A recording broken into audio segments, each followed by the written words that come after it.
Ya, jumpa kembali dengan program Inspirasi Maranatha. Satu program yang memberikan satu tempat yang khusus bagi pengkajian, penelitian, para dosen Universitas Kristen Maranatha.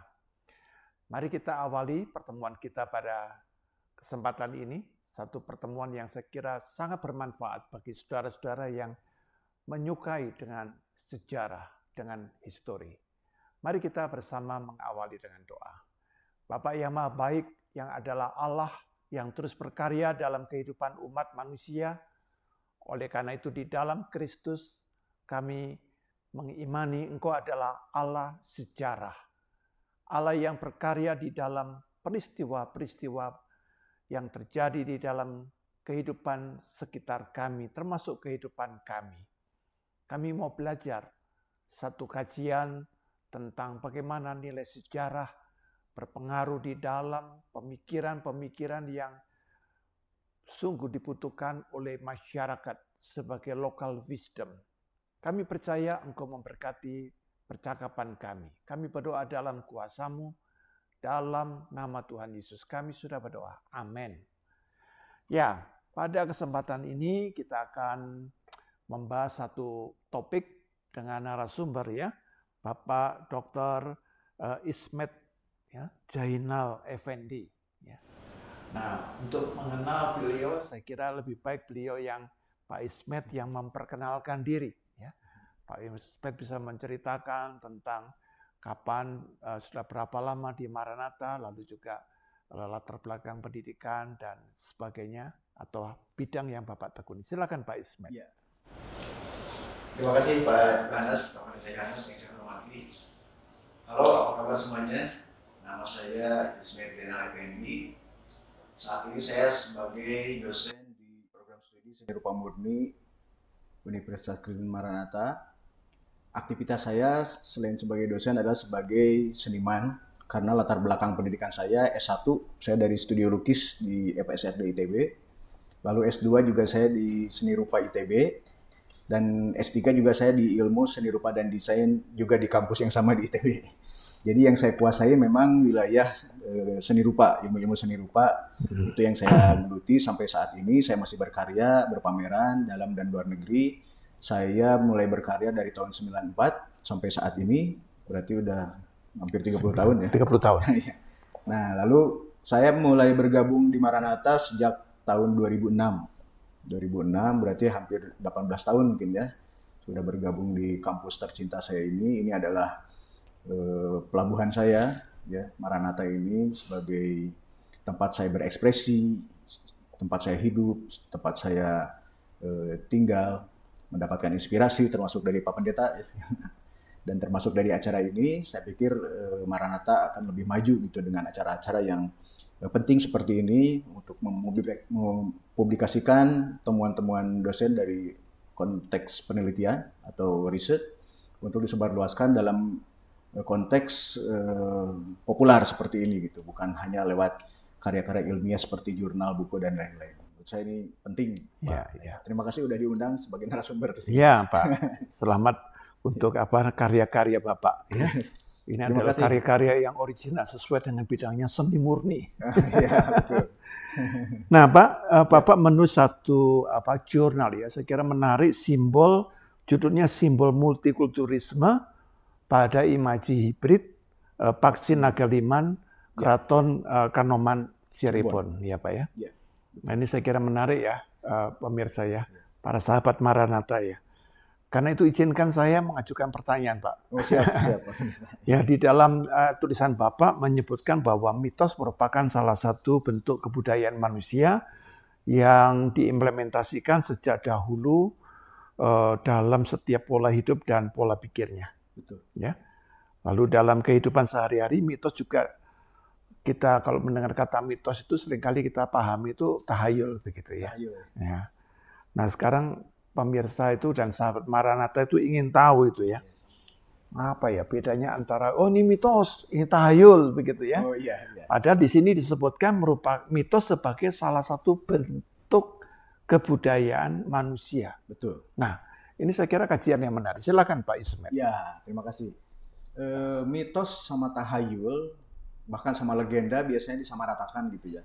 Padahal mereka memiliki perbedaan-perbedaan yang signifikan menurut saya. Mitos sebenarnya asal katanya juga merujuk kepada hal-hal yang sifatnya narasi gitu ya. Mitos itu artinya cerita yang diceritakan turun-menurun yang berisi nilai-nilai kebajikan biasanya, nilai-nilai hidup, nilai-nilai etis biasanya. Dan sifatnya memang tradisional, turun-temurun dari generasi ke generasi dan isinya adalah pesan-pesan tentang nilai-nilai tersebut gitu. Biasanya memang ini dilakukan di masyarakat primordial zaman dulu gitu. Lalu pindah ke masyarakat tradisi, tapi masyarakat modern juga sampai saat ini menurut saya sih masih memegang mitos gitu sebagai upaya untuk menyampaikan pesan. Nah, bedanya dengan hayal atau tahayul, tahayul asal katanya dari hayali sebenarnya, dari hayal. Hayal itu artinya angan-angan ya, ilusi, angan-angan atau sebuah mimpi bukan kenyataan. Bedanya dengan mitos, tahayul itu memang tidak pernah terjadi. Tahayul itu sesuatu yang menurut saya memang itu sebatas pemuas aja, pemuas keinginan manusia kan memang salah satunya adalah berhayal ya. Mengimajinasikan sesuatu itu juga kebutuhan penting, apalagi buat orang yang bergerak di bidang ekspresi seperti seni itu mengimajinasikan sesuatu adalah hal yang penting. Jadi tahayul itu memang tidak ada artinya. Sementara mitos itu kalau saya boleh secara ekstrim menyatakan itu seperti agama sebenarnya. Jadi mitos itu punya nilai-nilai yang bisa dianut dan dipercaya secara teguh oleh satu komunitas yang memang setuju dengan nilai-nilai yang disampaikan. Jadi berbeda dengan tahayul, tahayul itu sebenarnya tidak memiliki nilai apapun. Jadi mereka memang sifatnya hayalan aja, angan-angan seperti mimpi-mimpi lah gitu ya. Nah, berbeda dengan legenda, kalau legenda sebenarnya lebih ke cerita rakyat yang ditunjukkan oleh sebuah situs gitu. Misalnya legenda Sangkuriang itu situsnya ada Tangkuban Perahu. Tangkuban Perahu misalnya gitu. Lalu ada legenda apa namanya? Simalin Kundang misalnya dan lain-lain ya. Itu sebenarnya merujuk kepada mitos juga. Jadi mitos yang diimplementasikan atau diaktualisasikan itu sebenarnya salah satunya legenda gitu. Nah, mitos kan banyak tuh nanti cabangnya. Jadi, tapi yang poin pertama adalah mitos itu sebuah nilai-nilai yang diturunkan secara turun-temurun, yang diceritakan atau disampaikan secara turun-temurun gitu. Jadi bagi penganutnya, bagi orang yang melakukan atau mempercayai mitos itu kenyataan semua. Tidak ada yang hayali gitu sifatnya. Jadi mitos itu ya seperti saya mengimani sesuatu atau mempercayai sesuatu, itulah mitos di zaman dulu gitu. Nah, istilah mitos itu ya dilontarkan oleh orang modern sebenarnya kan ya. Kalau orang-orang suku primordia atau di masyarakat tradisi, ya mereka menganggapnya itu justru kebudayaan yang luhur gitu ya. Jadi bukan sifatnya yang hayali tanpa ada nilai gitu, Pak Pendeta. Jadi bedanya itu mungkin kalau Jadi memang kalau saya melihat misalnya hampir setiap bangsa itu mempunyai mitologi. Betul, ya. betul. Tidak ada bangsa yang tidak punya mitologi. Misalnya orang Yunani, kita melihat filsuf, tapi di balik itu sebenarnya adalah ada mitologi Yunani, ya kan? Betul. Lalu di Tiongkok, di China ada juga mitologi. Betul. Ya. Kemudian di India, ya misalnya konsep tentang perang Mahabharata atau kisah Bharata Yuda itu kan juga ada unsur mitologi di situ kan. Nah, demikian pula di dalam kehidupan negara kita Nusantara waktu itu kaya dengan berbagai mitologi. Yang mungkin harus dibedakan adalah tahayul itu tidak sama dengan mitologi ya. Beda, betul. Ya beda sekali gitu ya.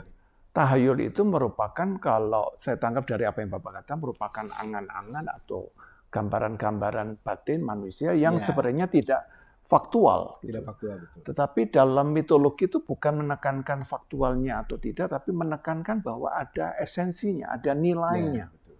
Betul. Ada sebuah konsep, ada sebuah ajaran di dalam mitologi. Karena itu Bapak sebutkan bahwa batas mitologi dan budaya itu kadang-kadang sangat tipis begitu. Betul. Betul ya Pak ya. Gitu ya. Jadi mitos itu ya hasil dari kebudayaan menurut saya. Sehingga tidak heran kalau di setiap kebudayaan pasti ada nilai-nilai mitik. Ya, Nilai-nilai mitik ya. mitik itu Mitik. hampir di semua kebudayaan. Atau saya boleh yakinkan di semua kebudayaan ada pasti. Pasti ada Nah, itu. betul. Gitu.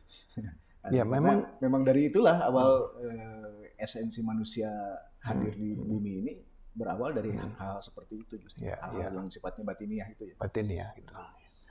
Nah Pak, jadi kita menarik ya bahwa seringkali kita orang modern itu sudah alergi dulu dengan kata mitologi. Betul. Ya sini mitos ini jangan kamu pikirkan itu jangan ya. Nah karena itu biasanya mitologi ini dikhususkan kepada masyarakat yang tradisional ya kan. Jadi bagi masyarakat tradisional merupakan hal yang sangat penting, menjadi salah satu bagian dari pola kehidupan mereka. Ya. Karena dengan mitologi itulah mereka juga diatur bagaimana tingkah laku mereka, ucapan, upacara, tatanan, pemerintahan ya, dan kesenian begitu kan. Nah, ini saya kira menarik ya, karena dari sana nanti akan saya baca dari tulisan Bapak akan melahirkan apa yang disebut dengan local wisdom begitu kan ya, kebijaksanaan lokal ya. Yang itu juga lahir dari sebuah mitos gitu kan. Apakah itu di Toraja dengan kerbau, kemudian juga orang-orang Batak mempunyai mitologi. Hampir semua suku bangsa yang ya saya kebetulan belajar dari sudut teologi kan otomatis di sana. Saya melihat bahwa konsep-konsep nilai-nilai ini justru merupakan sebuah pemikiran filosofis loh. Betul. Ya. Betul. Ini mitologi itu ada filosofinya begitu ya. Nah, karena itu perlu jaga regeneration turun temurun ya, diwariskan, ada legacy. Nah, Pak, kalau boleh saya tanya, menurut Bapak untuk manusia abad 21 ini yang sudah mempunyai konsep berpikir yang ya katakanlah lebih seakan-akan itu mengedepankan pokoknya nomor satu itu teknologi ya dan pengetahuan gitu ya. Kira-kira apakah pertanyaannya itu orang abad 21 yang sudah begitu mengakar dengan teknologi ilmu pengetahuan ini juga masih berpikir mitologis gitu ya Pak? Ya. Apa minimal mereka juga memberi tempat kepada pola pemikiran mitologis gitu? Betul. Nah mungkin sebelum saya jawab, memang kita harus bisa membedakan perspektif dulu gitu. Mitos bisa dipahami ketika kita memakai perspektif etik ya, atau etika yang kita gunakan. Karena memang mitos itu isinya adalah hal-hal yang sifatnya etis. Gitu. Sementara perkembangan teknologi, ilmu pengetahuan atau sains itu sebenarnya sudut pandangnya adalah logis gitu ya, logika. Antara etika dengan logika itu dua hal yang bertentangan dari dulu, ya kan? Itu tidak bisa nyambung. Kalaupun disambung-sambungkan, memang dua perspektif yang berbeda gitu. Harusnya kita bukan menyambungkan mereka berdua, tapi menggunakan mereka secara bijak gitu ya. Antara etika dengan logika. Sebenarnya ada satu lagi perspektif estetika namanya. Iya, keindahan ya. Berbeda lagi itu karena estetika tidak tidak memperdulikan bahwa ini logika atau etika, tapi mereka merangkum semuanya. Nah, mitos berada di wilayah etika sebenarnya. Sehingga kita meskipun masyarakat modern mengaku modern atau katakanlah bahkan masyarakat postmodern yang hidup di megapolitan sekalipun gitu. Ketika dia memakai perspektif etik, menurut saya sih mereka masih menggunakan mitos sebagai konsep berpikirnya gitu. Tidak terjadi kepunahan mitologi sampai saat ini gitu ya. Apalagi di masa tradisi ya udah jelas sampai sekarang masih masih hidup. Masyarakat suku atau indigenous people itu sampai sekarang mereka memegang teguh itu sebagai ajaran teguh mereka. Sebagai prinsip dasar dan pola hidup serta pola pikir mereka keseharian. Nah, masyarakat modern kan sebenarnya ada dua yang memang menjalaninya atau yang sebagai gaya hidup aja gitu. Kalau gaya hidup memang esensinya menurut saya ya sebagai cover aja, berbeda dengan orang yang menganut. Jadi maksud saya gini, orang yang menganut satu paham atau sebuah ideologi sebenarnya covernya udah nggak penting kan gitu ya. Yang penting esensinya tadi kata Pak Pendeta, esensinya yang penting gitu. Jadi kalau saya orang Indian, suku Indian misalnya gitu ya saya tidak harus berdandan Indian. Yang penting jiwa Indian ada dalam diri saya misalnya seperti itu ya. Atau agama saya agama Muslim gitu. Ya saya tidak harus pakai topi putih, pakai sorban, pakai sarung kemana-mana. Yang penting jiwa saya Muslim kan gitu ya. Nah, kalau style beda lagi kan. Karena style itu hanya menunjukkan simbol itu diekspos luar biasa gitu ya. Gimmick-gimmick diekspos gitu. Sehingga seolah-olah mereka memang bagian dari gimmick itu. Kalau pola pikir sama pola hidup itu kan sifatnya batin gitu ya, rohani. Itu kan sebuah konsep berpikir yang dibarengi oleh keyakinan dalam diri yang memang tidak bisa diutak-atik oleh di luar kekuasaan diri mereka kan gitu ya. Ya contohnya agama lah. Agama itu pasti dianut oleh orang yang memiliki iman yang kuat kan gitu ya. Apapun agamanya gitu. Saya kan nggak mungkin misalnya menganut satu agama lalu dibayar sama uang untuk pindah begitu aja gitu. Pasti nggak mau kan gitu ya. Itu karena keyakinan yang teguh.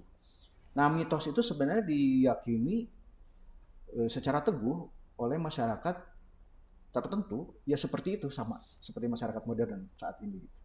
Sehingga masyarakat modern juga menurut saya sih sekarang ya kalau memang konteksnya adalah meyakini secara teguh sebuah ajaran, sebuah paradigma atau sebuah esensi kehidupan, yaitu sudah termasuk sebenarnya mengikuti jalan hidup orang-orang yang disebut oleh orang modern sebagai masyarakat tradisi. Sebenarnya tradisi itu kan bergeser juga Pak Pendeta nilainya kan. Dulu tradisi itu adalah orang-orang yang tidak modern gitu ya. Sekarang orang modern disebut orang tradisional sekarang justru. Karena orang yang merasa modern zaman dulu itu sekarang berpindah menjadi orang yang merasa saya udah di wilayah postmodern justru. Udah di pasca modern kan gitu. Lebih modern lagi dari orang modern gitu. Nah, itu juga kan sebenarnya ada degradasi atau mungkin bukan degradasi, bahkan ini adalah cara rekonstruksi berpikir yang lebih lagi gitu tentang apa itu konsep modern, pramodern sama postmodern. Menurut saya sih ini juga perkembangan kebudayaan yang dewasa ini ya gitu. Jadi menurut saya sih masih kok mitos itu dipergunakan bahkan gitu ya.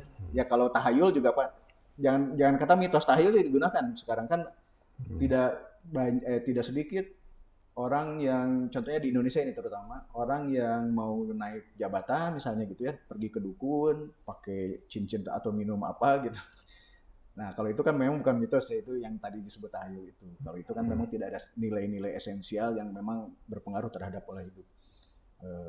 Bedanya itu, kalau mitos kan sebenarnya lebih ke hal-hal yang menurut saya sih mendalam ya, bukan hanya di wilayah permukaan, tapi wilayah di dalam. Kalau kita lihat lautan sebenarnya kan apa ya, mitos itu adanya di lautan yang paling dasar itu. Itu adalah salah satu esensi manusia, kebutuhan manusia itu ya berekspresi gitu ya. Ya mitos itu sebenarnya salah satu bentuk menurut saya sih, bentuk ekspresi. Dari mitos tuh bisa jadi logos kesananya kan, jadi ilmu sebenarnya. Makanya istilah mitologi itu sebenarnya kan bahwa ini ada ilmunya gitu. Mitos itu ada ilmunya. Dan kalau udah ada kata logos berarti kan itu logika yang main kan gitu ya. Atau boleh saya katakan, mitos itu logis gitu. Kalau udah ada ilmunya berarti kan logis gitu ya maksudnya. Bisa diceritakan, lalu bisa diteliti, lalu bisa disimpulkan gitu. Artinya paradigma saintifik atau perspektif saintifik bisa berlaku juga di mitologi gitu, menurut saya ya. Sebagai disiplin ilmu. Ya mungkin ke depan mungkin ada tuh harusnya program studi mitologi gitu ya. Kan itu keren maksud saya gitu. Jadi kita memang sekarang era sekarang itu, era postmodern itu tidak lagi membedakan generasi atau konteks berpikir antara pramodern, modern. Ini sekarang udah sangat mix. Apa yang ditiadakan di zaman dulu sekarang muncul lagi. Apalagi gaya hidup gitu ya. Orang sekarang hidup lagi di alam gitu kan. Yang dulu pada berbondong-bondong ke kota, sekarang justru dari kota berbondong-bondong ke pedalaman justru kan gitu. Nah ini kan berarti memang circle itu berlaku dalam kehidupan ya. Gitu Pak Pendeta mungkin. Ya, jadi kan jurnalnya Bapak kan simbol multikulturalisme pada imaji hibrid kan ya Pak. Iya betul. Paksi Naga Liman Keraton Kanoman kan itu kan. Nah, dalam konteks ini sangat menarik ya Bapak, saya lihat dalam jurnal itu memberikan satu cukup panjang lebar itu gambar dan patung tentang makna Paksi Naga Liman itu ya. Nah, yang berada di Keraton Kanoman ya. Betul. Cirebon ya.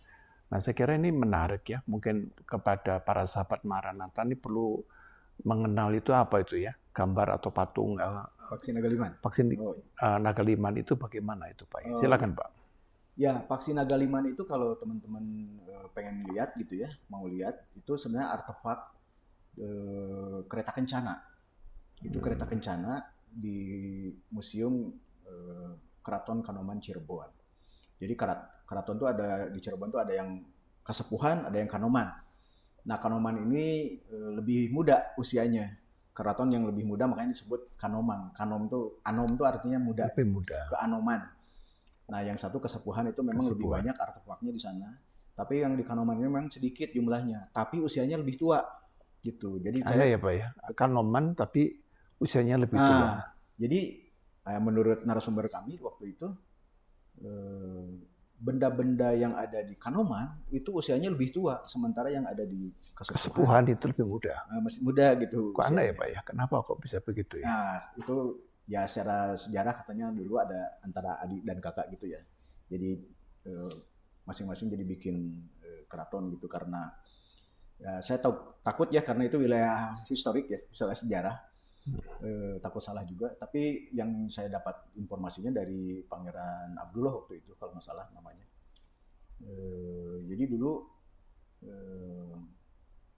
berkelana nih kakaknya ini ya, anak-anak apa ya istilahnya itu, pangeran ya, pangeran berkelana kakaknya, adiknya stay di Cirebon.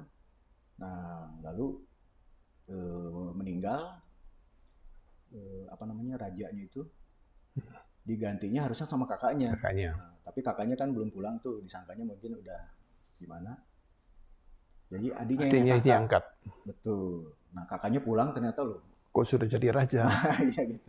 Akhirnya beliau bikin keraton sendiri lah. Jadi kakaknya yang bikin Kanoman itu. Betul. Jadi adiknya yang Kesepuhan itu disimpan di situ.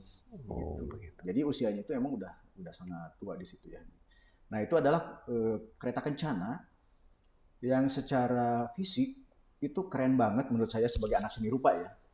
Di era itu gitu maksudnya orang bisa bikin artefak sehebat itu gitu. Itu dalam konteks berpikir logis yang tadi saya ungkapkan itu mekanisme roda dan lain-lainnya itu juga sangat keren gitu. Sangat Eropa sekali sebenarnya gitu ya. Berarti dipengaruhi oleh budaya Eropa dong? Betul. Sangat dipengaruhi oleh budaya Eropa. Nah, kalau keretanya. Tapi Paksi Naga Limannya itu, sosoknya, itu dipengaruhi oleh 3 kebudayaan sebenarnya. Yang sebenarnya berpengaruh terhadap kebudayaan Cirebon sampai saat ini. Itu pengaruh dari kebudayaan Islam, kebudayaan Hindu, dan kebudayaan Tiongkok sebenarnya. Jadi paksi itu sebenarnya berasal dari kebudayaan Islam. Paksi itu artinya burung. Paksi ya. Burung pemangsa ya. Kayak elang seperti itu ya. Itu paksi. Paksi itu kayak cakarnya perkasa, gagah gitu. Kayak burung Garuda kita lah. Itu paksi. Nah itu disimbolkan sebagai burung. Paksi. Naga sendiri ya sama. Naga itu artinya ular raksasa gitu ya. Itu dari kebudayaan Tiongkok. Sementara liman itu gajah, artinya gajah itu dari kebudayaan Hindu atau dari India, kebudayaan India. Nah, 3 kebudayaan ini yang berpengaruh terhadap kebudayaan Cirebon sebenarnya gitu. Jadi di situ ada percampuran kebudayaan ya menjadi kebudayaan baru. Nah, itulah Cirebon gitu. Seperti itulah kurang lebih ya secara sepintas. Nah, ini saking sakralnya si Paksi Naga Liman ini sampai tidak pernah dikeluarkan dari keraton katanya gitu. Bahkan memang yang dikeluarkan itu adalah replikanya biasanya untuk upacara-upacara gitu ya. Biasanya upacara keislaman kan karena keraton Cirebon itu kan dari Mataram ya itu kerajaan Islam gitu.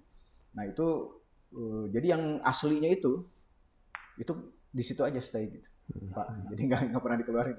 Ya. Bahkan nggak pernah dinaikin gitu. Kalau dinaikin dikeluarkan nanti rusak, Pak. Oh betul. Karena udah Pasti rusak usia itu, betul. dinaikin ya nanti kemudian rapuh, Betul. pecah kan, wah gimana Tapi itu itu. bener keren banget. Jadi memang kalau teman-teman pengen lihat, silakan berkunjung aja ke Keraton Kanoman. Kanoman ya. Kalau di Kasepuhan ada namanya Singabarong namanya. Mirip seperti Paksinaga Liman, tapi berbeda. Karena saya meneliti, jadi saya tahu bedanya gitu. Tapi orang-orang pasti tidak akan tahu bedanya secara detail. Kalau saya udah misalkan diaplikasikan dalam batik gitu ya, motif batik atau dalam lukisan kaca, saya bisa membedakan ini Paksinaga Liman, ini Singabarong gitu, secara fisik gitu. Karena saya menelitinya gitu. Tapi kalau yang sepintas pasti rancu antara Singabarong dengan, karena mirip gitu, ada sayapnya, ada belalainya, pegang trisula juga si belalainya gitu. Ada tanduknya juga. Iya.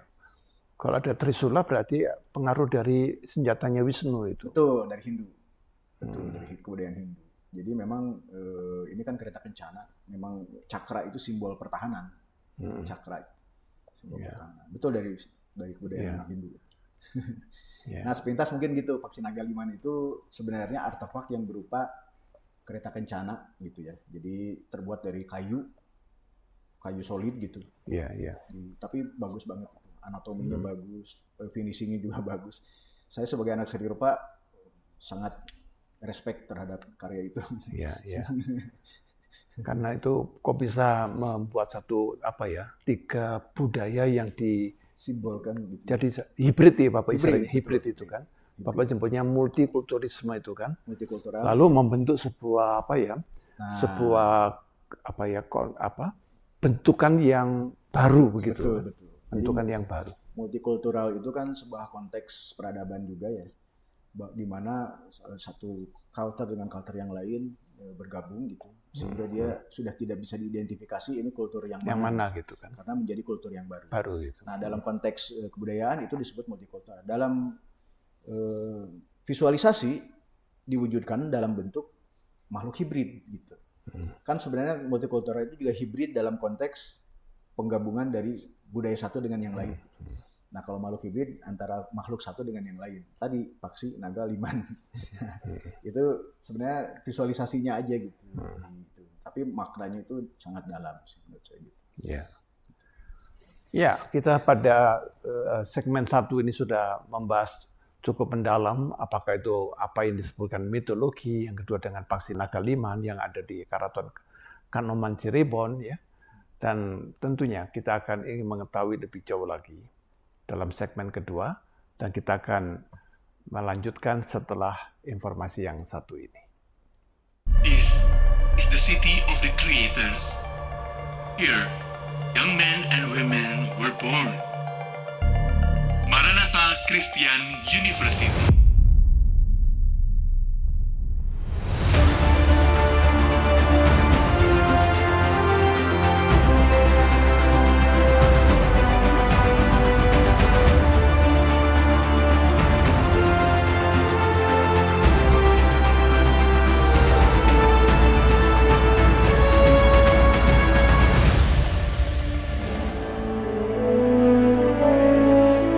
Since 1965, we serve and educate young generations.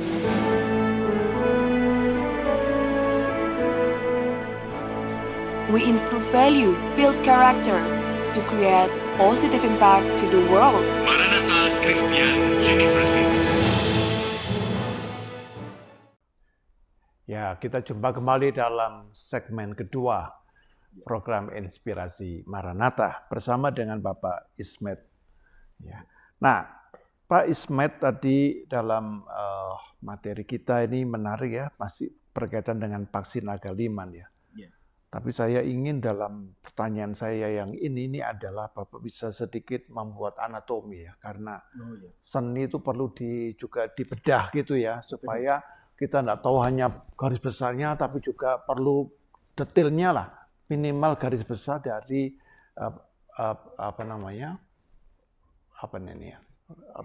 reliks atau Paksinaga Liman itu apa begitu. Silakan Pak. Iya. Paksi Nagaliman itu tadi saya sudah katakan bahwa itu sebuah kereta kencana ditarik oleh kuda ya, menurut narasumber. Nah, secara anatomi Paksi Nagaliman ini sosok hibrid ya Pak Pendeta tadi. Jadi antara paksi burung itu ditunjukkan oleh sayap. Jadi itu Paksi Nagaliman memiliki sayap ya, meskipun sayapnya distilasi atau digayakan istilahnya. Jadi bukan sayap yang realis itu yang membentang gitu, seperti itu, tapi digayakan, bahkan dibalik gitu ya si anatominya gitu, bukan sayap yang bisa mengepal, tapi justru kebalik posisinya gitu. Tapi bahwa itu adalah simbol dari paksi atau burung tadi. Lalu cakar ini juga anatomi, sebagian dari anatomi burung itu, karena burung pemangsa, jadi memang cakarnya itu yang tajam gitu ya. Tapi cakar juga sebenarnya berasal dari anatomi naga juga, karena naga Tiongkok itu punya cakar gitu ya. Berbeda dengan naga Eropa. Naga Eropa itu rata-rata atau sebagian besar diidentikan dengan kadal raksasa gitu ya, kadal. Seperti komodo begitu. Bukan ular. Nah, seperti dinosaurus lah gitu ya. Oh iya. Kalau Eropa itu memang orientasinya ke kadal, naga itu. Dragons itu berarti kadal kalau mereka. Kalau di kita, makanya komodo itu disebut dragon karena kadal. Iya, kayak kadal itu. Betul. Tapi kalau di Oriental atau di Timur, yang disebut naga itu ular. Jadi ular tanpa sayap, kan gitu ya. Tapi bisa terbang. Kalau ular Jawa, naga Jawa itu memang tidak terbang, tapi dia raksasa tapi landing di hidup di darat. Tanah, di darat. Nah, lalu selain cakar, naga juga ditunjukkan oleh tanduknya. Jadi Paksi Nagaliman itu punya tanduk seperti tanduk rusa lah kurang lebih. Tapi itu sebenarnya tanduk naga. Nah, lalu ada lidah yang menjulur, taring, geligi yang tajam-tajam dan keluar gitu ya. Itu ciri khas naga, dari naga ngambilnya. Lalu badannya mengambil dari anatomi gajah ya, makhluk hidup yang hidup di darat gitu. Lalu yang paling khas adalah belalai. Jadi belalai sama telinga itu mengambil dari anatomi gajah, dari liman. Jadi secara anatomis memang Paksi Nagaliman itu makhluk hibrid, campuran dari ketiga makhluk itu, paksi, naga, dan liman. Cuman yang menjadi perhatian saya adalah orang zaman dulu kok keren ya bisa menggabungkan, menghibridasi ketiga makhluk itu sampai sesempurna itu kan gitu ya. Artinya kan kreativitas dan imajinasinya tinggi banget gitu waktu itu ya. Tanpa sekolah loh, mereka tanpa sekolah gitu maksudnya. Ya sekolah ikut fakultas Bapak Murni itu enggak sampai itu. Enggak sampai. Jadi dan bentuknya raksasa gitu maksudnya. Artinya memang kita harus respect sama leluhur kita ya. Mereka itu ketika menciptakan sebuah karya seni atau artefak itu luar biasa seriusnya gitu, tidak main-main gitu ya. Saya sendiri sebagai orang yang hidup zaman sekarang bikin karya kadang-kadang suka seadanya aja lah gitu, asal jadi gitu. Wow, zaman dulu nggak kayak gitu. Ini penting, ini sakral dan disakralkan sehingga bentuknya itu harus sempurna. Itulah yang terjadi di kebudayaan-kebudayaan masa lalu. Makanya kita bisa melihat rumah-rumah ibadah yang dibuat di masa lalu itu pasti serius, skalanya besar, detail, dan hampir tidak mungkin diciptakan lagi gitu. Kita lihat Candi Borobudur. Nggak bisa diulang gitu. Nggak bisa diulang. Kita lihat piramida. Gitu. Ya Prambanan. Nah, juga. Betul. Bahkan gereja-gereja gotik di Eropa itu, wah itu luar biasa detailnya. Rumit banget itu, detailnya itu. Sampai atap lah. Sampai atap. Gitu. Udah gitu di mural kan dilukis dalamnya gitu sama seniman. Seluruhnya gitu. Nah ini kan menunjukkan bahwa sebenarnya mereka bukan dalam hanya menciptakan karya seni berekspresi, bukan, tapi dalam mereka mengabdikan diri kepada Tuhannya kan gitu ya konteksnya. Dalam arti bahwa mereka mengabdikan diri, menunjukkan rasa hormat, rasa syukur, pengabdian tertinggi kepada Maha Pencipta kan gitu ya. Di setiap kebudayaan seperti itu konteksnya, persis gitu. Itulah kenapa rumah ibadah itu disebut rumah Tuhan kan gitu ya. Karena mereka konstruksi berpikirnya adalah ini menciptakan, kita membuat bukan sembarang rumah kan gitu ya. Mungkin gitu ya dalam konteks kebudayaan. Jadi nggak heran kalau saya kemarin baru dari Thailand itu lihat istana ya. Wah itu detail banget gitu, sampai kerang hiasan itu dari kerang ditempel sampai meluas gitu ya, ya. ya nggak masuk akal lah kalau menurut saya gitu ya. Belum yang detail-detail dari batu, dari kaca gitu ya, sampai seluruh istananya itu dihiasi oleh itu. Belum mural, dindingnya semua dilukis, detail-detail tidak terlewat satupun gitu. Ya nggak heran, kalau saya sih nggak heran ya. Kenapa seperti itu gitu? Tidak, orang-orang modern hampir sulit melakukan itu kalau menurut saya. Gitu loh. Nah, jadi vaksin Algeman salah satu bentuk kecil sebenarnya gitu ya, kalau dalam konteks itu ya, dari rumah ibadat gitu. Ini juga bentuk pengabdian, rasa syukur gitu ya, tapi dalam bentuk artefak kereta kencana. Makanya serius bikinnya itu. Ya seperti itu mungkin kalau membahas anatominya ya. Kalau anatominya seperti itu. Nah, yang menjadi ciri khas yang lain memang ini vaksin Algeman itu kelaminnya jantan. Kita bisa lihat dari anatomi di bagian belakang itu ada yang menunjukkan jenis kelamin jantan di sini. Memang ada. Nah ini bukan mitos, ini tahayul, tapi katanya kalau orang jomblo pegang itu bisa dapat jodoh tuh. Ada gitu kata sebenarnya. Tapi itu ya itu mah ininya selingannya gitu. Tapi kalau saya dari sisi ilmu seni rupa, wah luar biasa gitu. Sebagai karya seni itu sangat luar biasa. Jadi orang bisa terkagum-kagum hanya dengan melihat visualnya, belum ke wilayah kontekstualnya gitu. Itu luar biasanya orang dulu tuh seperti itu. Kita kagum duluan gitu. Dulu kan saya waktu SD lihat Borobudur ya biasa aja ya, lihat batu gitu. Lihat batu ada ukirannya ya udahlah, kita rame-rame teriak-teriak, lari-lari. Sekarang saya kalau ke Borobudur itu wah gitu ya. Kok bisa shock gitu ya. Berulang-ulang ke sana kan sering saya gitu ya. Tapi setiap kali ke sana lihat reliefnya dari teras, saya detail satu-satu. Terus membayangkan ini yang bikinnya gimana itu guys. Dipahat lagi manual gitu. Batu kan, lagi dipahat. Batu dan wah gitu. Skalanya besar gitu kan. Itu skalanya besar, nggak main-main gitu. Mungkin kita 1/100-nya bikin itu, saya yakin nggak akan ada yang walaupun pakai teknologi ya Pak. Walaupun pakai teknologi. Ya gitu. Jadi berbeda sekali masyarakat leluhur kita itu, masyarakat dulu ketika menciptakan sebuah karya seni yang tujuannya untuk ritual, konteksnya ritualistik, itu pasti serius gitu. Nggak pernah main-main. Yakin saya. Tapi memang ya seperti itulah kekuatan iman itu ya, kekuatan keyakinan itu ya seperti dampaknya gitu. Tidak ada yang main-main jadinya gitu. Jadi membuat sesuatu memang orientasinya adalah untuk mengabdi kepada Sang Pencipta. Seperti itulah gitu. Nah, itu poin pentingnya gitu. Nah, tadi memang makhluk hibrid itu bukan hanya apa ya? Tampaknya orang zaman dulu juga bikin hibrid itu. Betul. Ya, misalnya kalau saya lihat di mitologi Yunani juga ada makhluk-makhluk hibrid.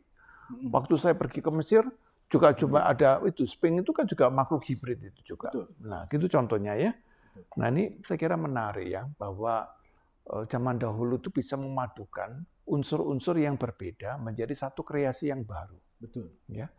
Jadi saya menangkap bahwa mereka itu mulai masuk pada tahap mengkreasi. Ya. Betul. Kreasi, dalam itu ada unsur kreatif, tapi dalam unsur kreatif itu sebenarnya mereka menyampaikan satu pesan. Ya. Betul. Pesan ini saatnya apa? Mau mengatakan sesuatu yang melampaui, sesuatu yang beyond begitu ya. Nah, kita tuh kan cenderungnya kalau melihat satu realita tuh ya sudah, realita itu sendiri. Tapi kita enggak mencoba melihat realita itu melampaui.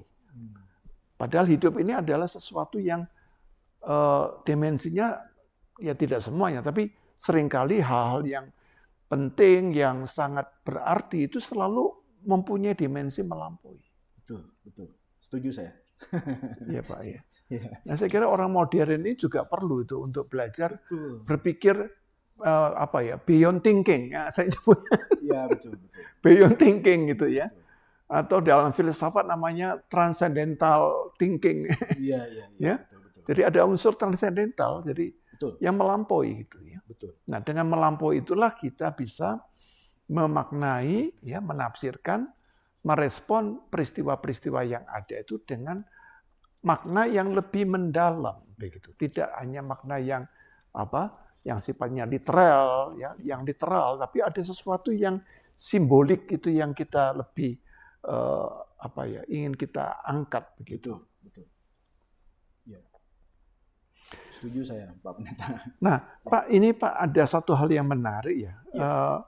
Bapak menyebutnya ini ya bahwa ada 3 pola itu ya Pak.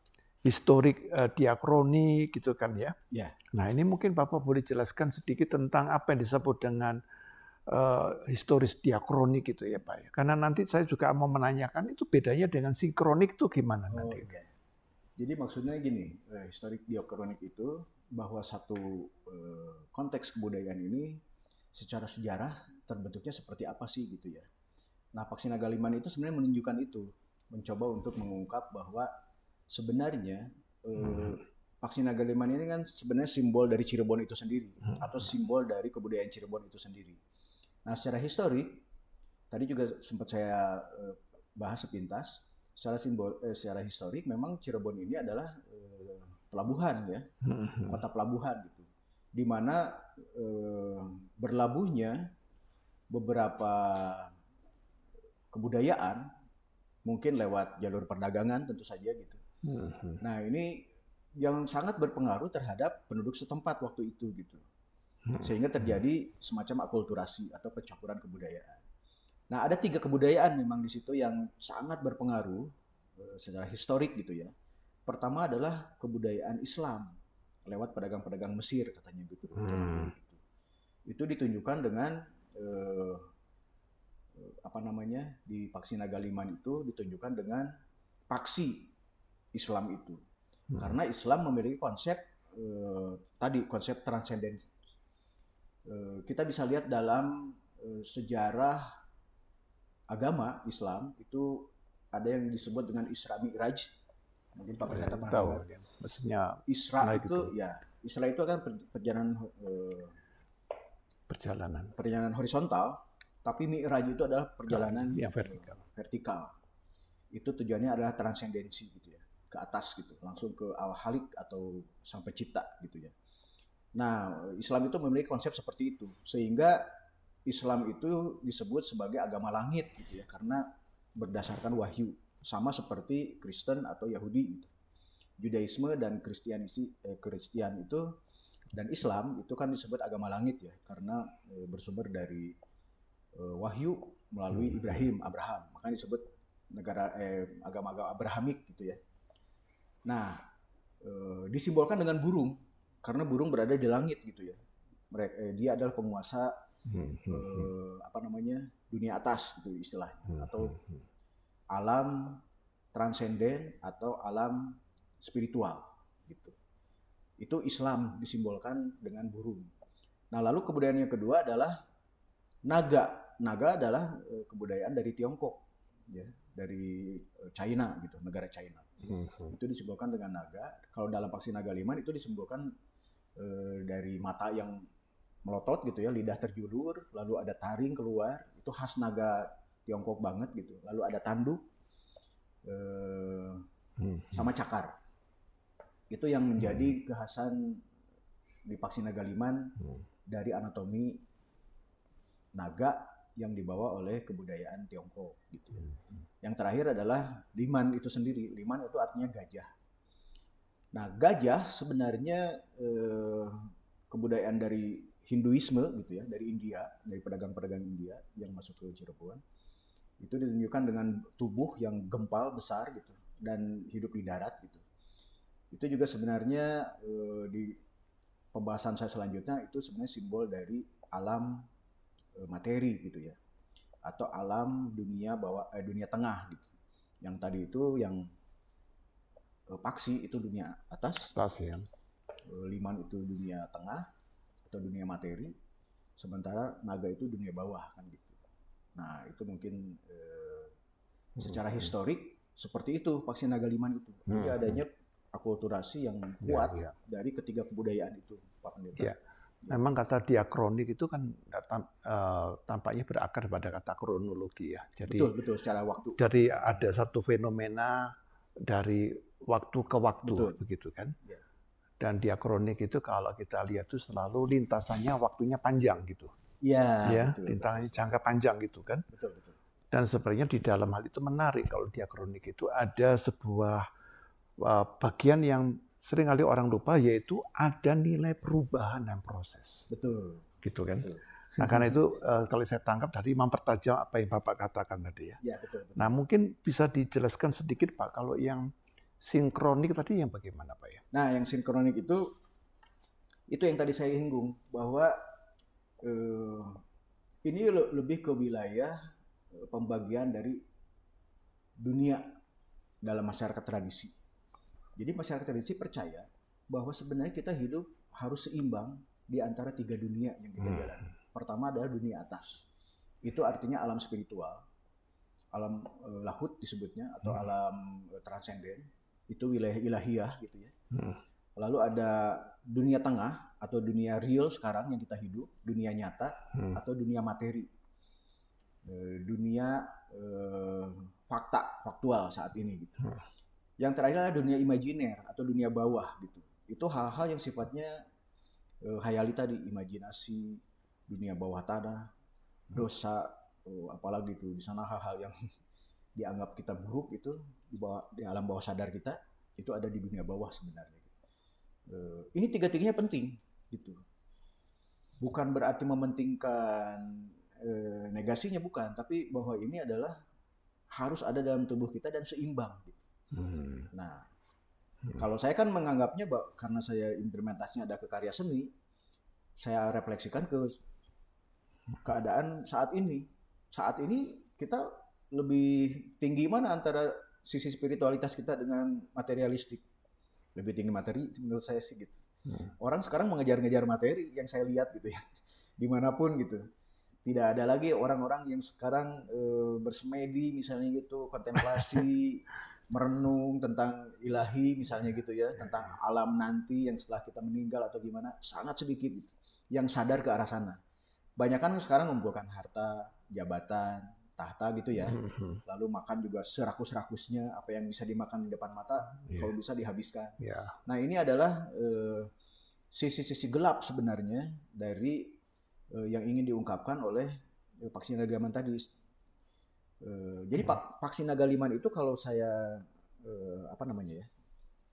analogikan seperti kitab suci sebenarnya. Jadi kitab suci kan tidak berubah ya dari waktu ke waktu itu. Ajarannya sama, konteksnya juga sama gitu ya, yang tidak berubah-ubah. Tapi kita menyikapinya kan harus sesuai kondisi zaman kan gitu ya. Kalau kitab suci kan Quran dari dulu ya gitu aja gitu. Kalau dirubah malah kita yang diserang gitu kan.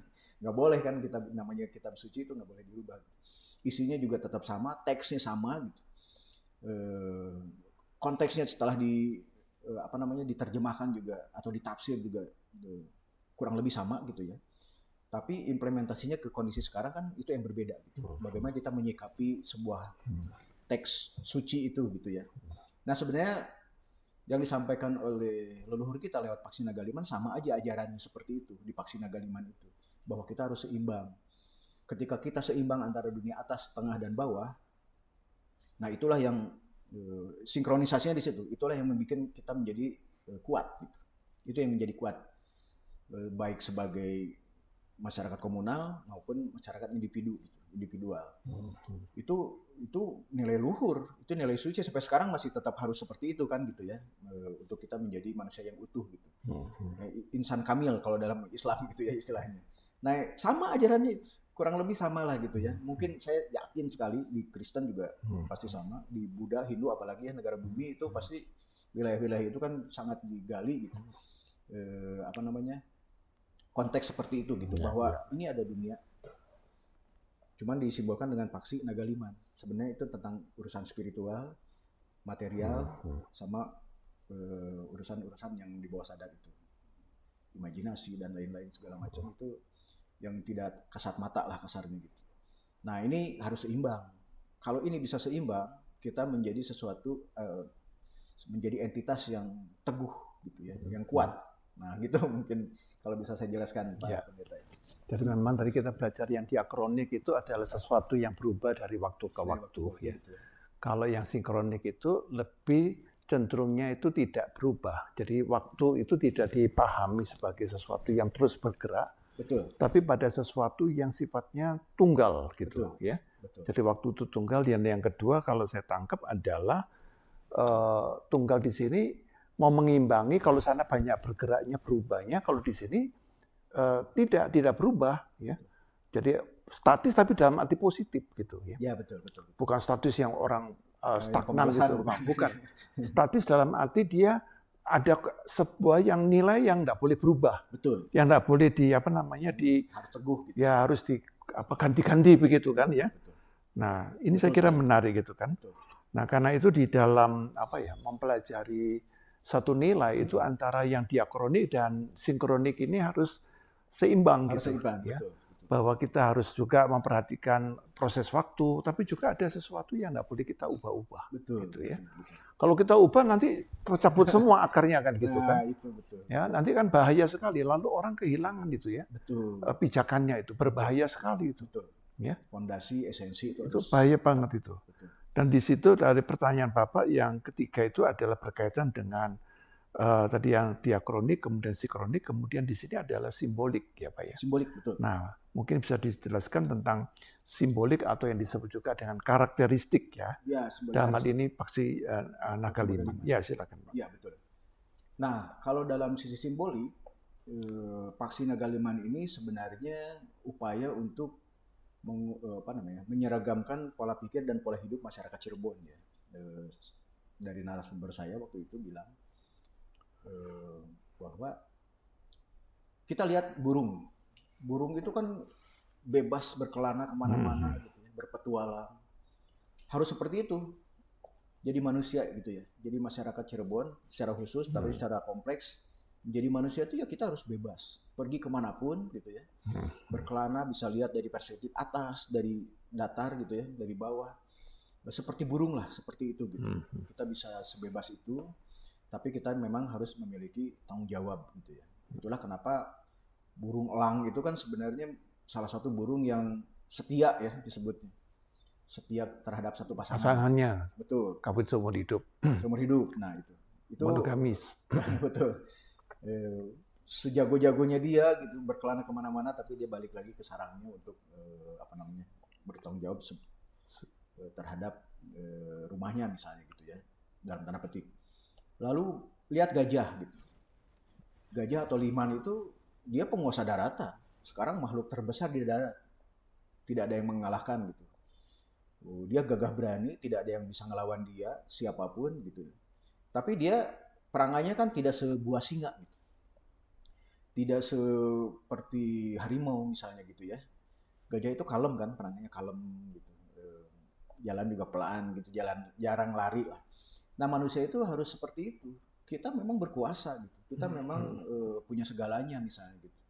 Kita bahkan kuat, bisa merobohkan apapun. Gitu. Tapi nggak boleh sombong. Gitu. Jadi orang itu tidak boleh sombong, tidak boleh jumawa gitu. Tidak boleh besar kepala. Meskipun kalian punya segalanya, punya harta, punya jabatan, harus bijaksana. Nah itu yang diajarkan dari liman. Nah sementara naga, lihat kondisi ular naga, konteksnya ular ya naga. Ular naga itu tidak punya tangan, tidak punya kaki. Tapi siapa yang tidak takut sama naga, sama ular? Bahkan ular yang tidak berbisa juga kan kadang-kadang kita takut ya gitu. Ular. Nah ketakutan itu karena sebenarnya tanpa alasan kalau pakai logika ya. Dia kan nggak punya kaki gitu, nggak punya tangan buat nyakar, nggak punya kaki buat ngejar misalnya gitu. Seperti dogi atau kucing atau apa. Tapi dia punya bisa gitu. Nah itu yang lebih mematikan lagi gitu. Nah naga itu seperti itu simbolnya. Jadi orang itu nggak apa-apa disepelekan orang lain gitu. Kita harus rendah hati. Orang menyepelekan kita nggak apa-apa. Sepertinya kita tidak punya apa-apa, tidak punya pengetahuan apa-apa gitu ya. Kita dalam kondisi lemah gitu. Disepelekan orang nggak apa-apa gitu. Tapi suatu saat kita diusik, kita tunjukkan gitu ya bahwa kita punya sesuatu yang bisa ditujukan, punya sesuatu yang bisa untuk melawan, kita punya power. Nah itu, jadi secara simbolik sebenarnya keraton itu mengajarkan itu ke rakyatnya, bahwa kamu hirup kudu siga manuk, gitu, kudu siga gajah, kudu siga orai, kata orang bahasa Sunda begitu. Harus seperti burung perkasa gitu, harus seperti gajah gagah berani gitu, tapi dia bijaksana, dan harus seperti ular. Meskipun kondisinya seperti itu, tanpa tungkai, tanpa lengan, tapi dia bisa ditakuti gitu. Atau namanya punya karisma kan. Nah itu mungkin secara simbolik seperti itu, Pak. Ya. Jadi ini menarik ya, tadi kita belajar diakronik tentang melihat waktu itu kronologi, yang kemudian adalah sinkronik, waktu itu lebih tetap begitu ya, lebih stabil gitu kan. Maka simbolik itu kita diajak untuk melihat maknanya, betul. Ya, the meaning-nya. Betul. What is the meaning paksi naga limannya itu apa, begitu kan? Nah di dalam simbol atau itu merupakan sebuah representasi pola berpikir, dalam hal ini orang Cirebon tuh harusnya seperti itu, begitu ya, menggabungkan ketiga nilai itu. Karena itu kalau kita lihat dalam pendekatan simbolik itu kan selalu interdisipliner gitu kan. Betul. Tidak satu disiplin ilmu tapi ya, interdisipliner gitu kan. Nah kalau zaman sekarang ini pemerintah menggabungkan, ayo fakultas ini kalau bisa merger, itu zaman dulu sudah dilakukan gitu ya, interdisipliner sudah dilakukan gitu. Jadi bukan sesuatu yang baru gitu ya. Bukan. Jadi itu gitu. Memang konstruksi berpikir seperti itu udah ada. Itu naluri manusia memang seperti itu. Ya. Jadi kalau udah ada entitas baru, pasti ingin digabungkan menjadi sesuatu yang baru lagi. Gitu. Semua konsep berjalan seperti itu di dalam kehidupan itu ya. Apapun entitasnya. Jadi itu bukan hal baru memang. Jadi interdisipliner, interkultural itu sebenarnya hal yang menurut saya sih sampai sekarang masih relevan, masih berjalan gitu ya.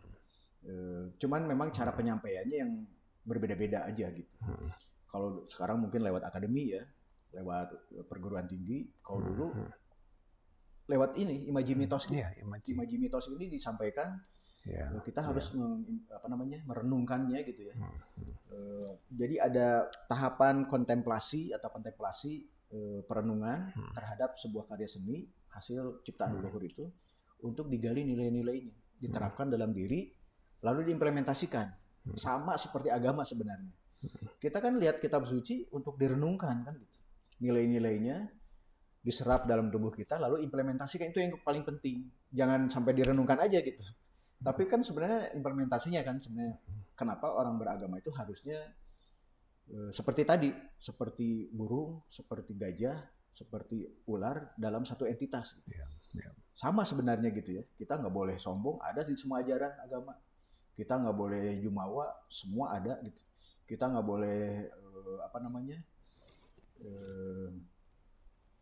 bersikukuh. Itu kan semua mengajarkan itu tentang kebaikan itu ya. Nah, menurut saya sih kebudayaan itu menjadi menarik ketika kita mengkajinya ya lebih dalam lagi gitu. Wah, ternyata menarik ya gitu. Jadi sekarang itu kalau boleh saya sampaikan di sini, yang keren itu silahkan kalian agama itu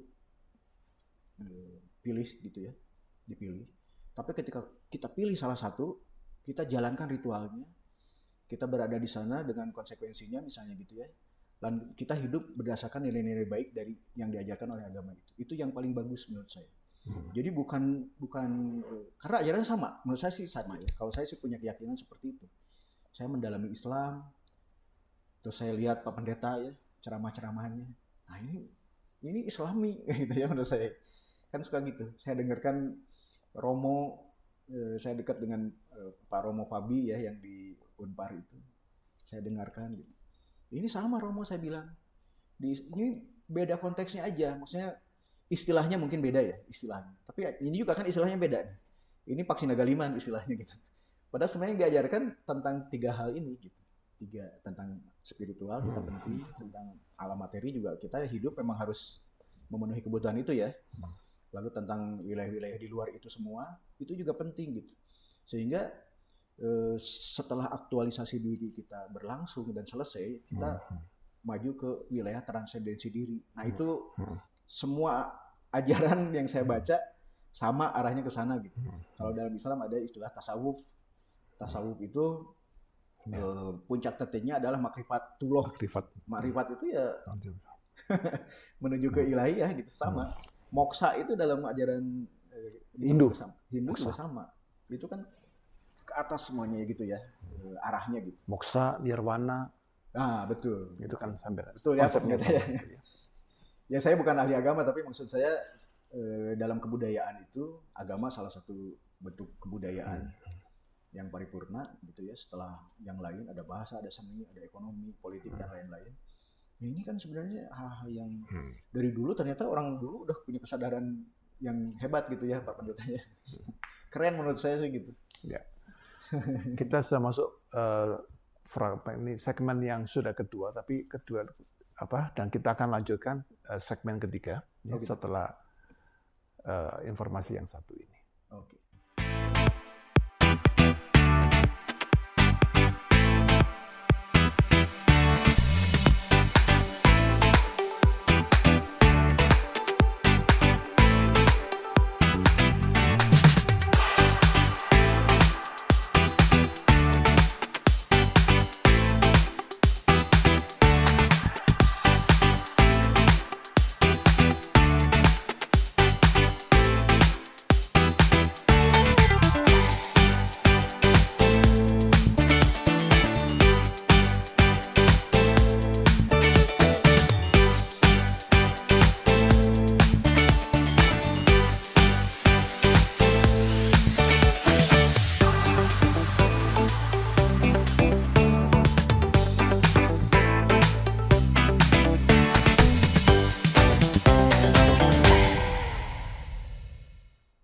Ya, kita akan lanjutkan saudara-saudara untuk segmen ketiga, segmen terakhir, segmen penutup. Nah, kita tadi telah belajar banyak ya, apa itu mitologi, lalu kemudian kita juga belajar tentang konsep berpikir tentang paksi nagal liman ya. Paksi itu kalau saya paham itu peksi. Orang Jawa nyebutnya peksi. Peksi itu burung gitu ya. Naga liman. Lalu kita belajar juga ada 3 pendekatan, ada diakronik, sinkronik, simbolis ya. Itu semuanya memperkaya kita. Nah, dalam pertanyaan saya yang ketiga itu begini, Pak. Saya melihat untuk relevansinya bahwa kita pun orang modern masih juga mempunyai cara berpikir mitologi. Kalau zaman dulu yang Bapak sebutkan di Kanoman itu ada peksi naga liman, tapi kita juga punya peksi naga liman versi kita gitu. Versi kita itu apa misalnya? Peksi yang pertama materialisme, yang kedua apa? Hedonisme, yang ketiga ini apa? Itu konsumerisme. Nah, kira-kira apakah benar ini ya? Saya melihatnya bahwa mitologinya hanya bentuknya beda, tapi kalau yang dahulu itu bukan membesar-besarkan, sangat memberi tempat kepada yang spiritual, tapi mungkin mereka mengabaikan material. Banyak orang yang tidak punya keahlian, begitu kan? Kalau di sini banyak orang ahli, tapi segi dimensi spiritualnya itu kurang lenyap atau menghilang. Ya. Kira-kira bagaimana Pak Asmi? Ya, saya berpendapat sama Pak Pendeta ya. Jadi kalau saya kan sebagai seniman memang harus bisa merefleksikan zaman ya. Ketika saya menjadi seniman, saya harus berekspresi apa yang saya rasakan, apa yang saya alami, apa yang saya lihat, dengar, sentuh, raba, saya acap gitu ya pakai lidah, itu yang harus direfleksikan dan diekspresikan menjadi sebuah karya seni gitu.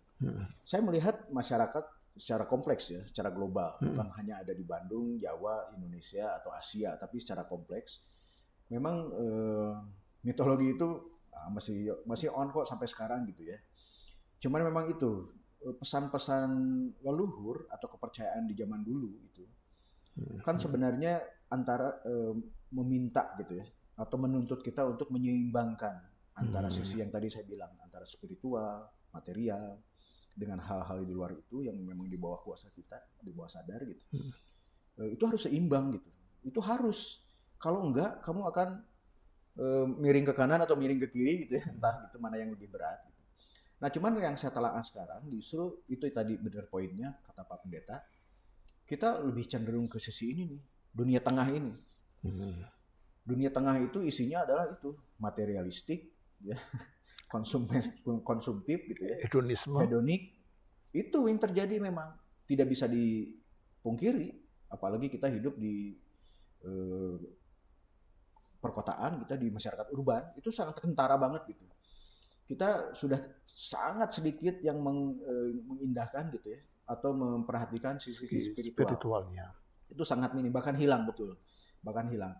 Makanya ini jadi penting kita ajarkan dari generasi ke generasi, setidaknya di keluarga kita lah yang paling kecil gitu, bahwa ini penting. Kesadaran kita tentang ilahiyah itu menurut saya penting. Ya lepas dari apapun ya, kalau saya sih punya keyakinan bahwa ini penting gitu ya, bahwa ada entitas yang maha segalanya yang mengendalikan kita, hidup kita, mati kita, kondisi kita, alam semesta kita ini gitu ya. Nah ini kita harus mengabdi gitu ya, respect kepada sang entitas itu. Nah ini penting menurut saya dipahami oleh masyarakat postmodern ya, kalau saya boleh katakan, atau masyarakat saat ini lah gitu. Tapi sisi materi juga sebenarnya ya itu juga penting, cuman yang tidak boleh berlebihan, harus seimbang gitu ya.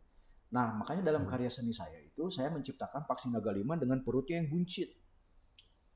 Kalau Bapak boleh lihat nanti ada di ini, saya menciptakan Paksi Naga Lima versi saya setelah melakukan penelitian ini, lalu saya implementasikan atau relevansikan dengan kondisi sekarang. Jadi saya membuat Paksi Naga Liman yang buncit perutnya, lalu sayapnya kecil, sehingga tidak mungkin bisa terbang. Gitu ya. Nah itu adalah simbol yang saya tunjukkan bahwa sekarang itu dunia tengah jauh lebih besar gitu, dengan perut buncit itu. Sementara sisi spiritual yang disimbolkan oleh sayap itu kecil, ada tapi tidak berguna gitu. Tidak berfungsi. Nah itu yang ingin saya sampaikan sebenarnya lewat karya seni saya gitu.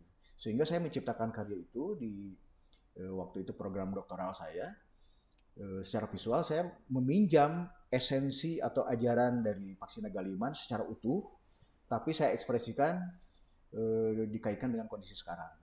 Nah emang tugas seniman seperti itu memang. Jadi saya tidak bisa menciptakan Paksi Naga Liman versi Cirebon, nggak bisa. Berarti saya tidak ada, bukan seniman yang maju gitu ya. Ada kreatif. Ah betul. Itu saya berarti jadi seniman tradisional kalau gitu ya. Karena saya mengulang gitu. Jadi saya menciptakan seni rupa kontemporer. Makanya konteksnya seni rupa kontemporer atau seni rupa postmodern itu adalah menghadirkan nilai-nilai di masa lalu ya, lalu dihadirkan sekarang dengan konteks yang berbeda. Ajarannya sama, tapi visualisasinya pasti berbeda gitu.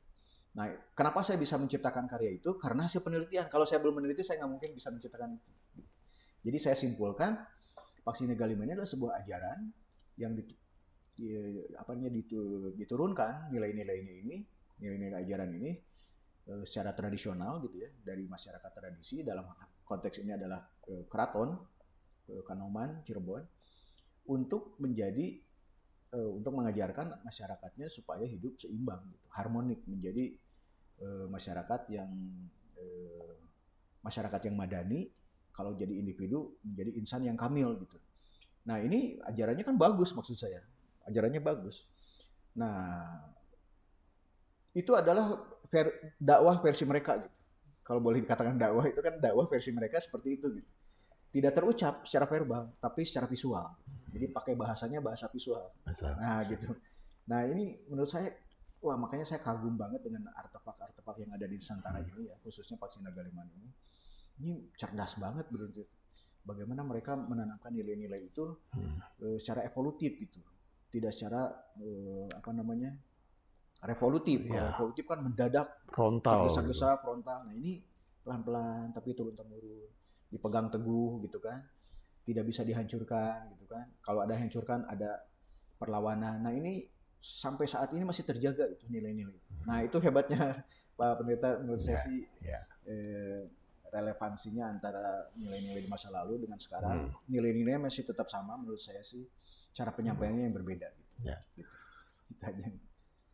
Kita itu adalah masyarakat yang mempunyai juga versi modern atau versi duniawi kita ya, yaitu Paksinagaliman itu dalam bentuk yang tadi yang dikatakan itu, yang bisa materialisme, hedonisme, konsumerisme. Yeah.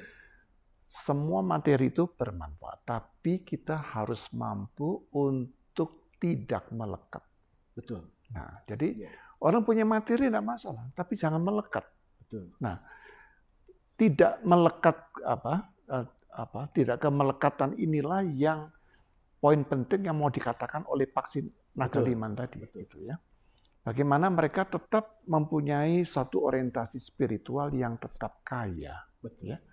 Nah, semoga dari percakapan ini kita secara spiritual juga diperkaya, ya, dan kita tetap melaksanakan tanggung jawab kita di dunia ini dengan benar. Dan kita akan akhiri dengan memberikan kesempatan pada Pak Ismet memberikan closing statement. Silakan, Pak. Oh ya, ya menurut saya Nusantara ini begitu luas ya dan sangat kaya. Hasanah-hasanah yang ada di Nusantara ini, terutama imaji-imaji mitos atau imaji-imaji mitologis, itu sangat marak, beragam, dan ini menjadi artefak luhur warisan dari nenek moyang kita.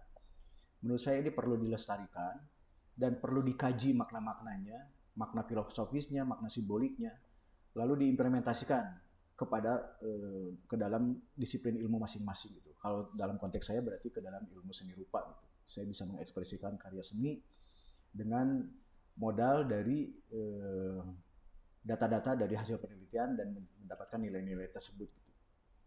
Saya berpesan, mitologi itu adalah hal yang penting menurut saya. Kita punya andil yang besar sebagai masyarakat modern saat ini untuk menyebarkan kekayaan mitologi ini kepada dunia gitu. Jadi kita bukan hanya bisa mengenal selama ini mitologi Yunani, Romawi, Babilonia, Mesir dan lain-lain gitu. Di kita tuh sangat syarat dengan mitologi. Dan itu sangat keren, sangat penting, terutama artefak-artefaknya. Artefaknya ada yang berupa relief, patung, bahkan ada yang berbentuk senjata gitu ya. Ada berbentuk motif pada pakaian, ada yang berbentuk pada rumah adat segala macam. Itu perlu dikaji semuanya. Pada handle senjata tajam atau senjata tradisional itu semua tersebar gitu, ribuan jumlahnya dari Sabang sampai Merauke. Silahkan dikaji, silahkan itu digali esensi-esensinya, lalu publikasikan dalam konteks saintifik atau dalam publikasi ilmiah. Itu penting menurut saya, itu menjadi salah satu bentuk perkembangan dan kemajuan bangsa ini dari sisi kebudayaan. Itu aja mungkin dari saya. Ya, terima kasih Pak Ismet. Kita akan akhiri pertemuan kita. Mari kita kembali datang kepada Tuhan. Bapak yang mengasihi kami dalam Kristus, Engkau telah memberikan kepada kami sebuah perspektif yang berharga melalui multikulturalisme yang diteliti oleh Bapak Ismet tentang Paksinagaliman di Keraton Kanoman. Kami juga percaya bahwa karyamu juga dinyatakan di dalam berbagai artefak ataupun dalam bentuk manuskrip dan segala karya seni yang ada sebagai warisan bagi bangsa kami Indonesia di bumi Nusantara ini. Karena itu berikanlah kepada kami juga hati yang juga terbuka untuk belajar kekayaan karya-karya seni yang di dalamnya syarat dengan nilai-nilai rohani spiritual, dan melalui nilai-nilai itu Engkau juga berbicara kepada setiap kami di era saat ini abad 21. Bapak berkati Bapak Ismet di dalam karya-karyanya sebagai seorang peneliti, sebagai seorang dosen, sebagai seorang pendidik. Tuhan limpahi dia juga dengan segala kasih karunia. Terima kasih Bapak atas segala percakapan yang boleh berlangsung. Kami serahkan hidup kami dalam kemurahan Tuhan. Dalam nama Tuhan Yesus kami sudah berdoa. Amin.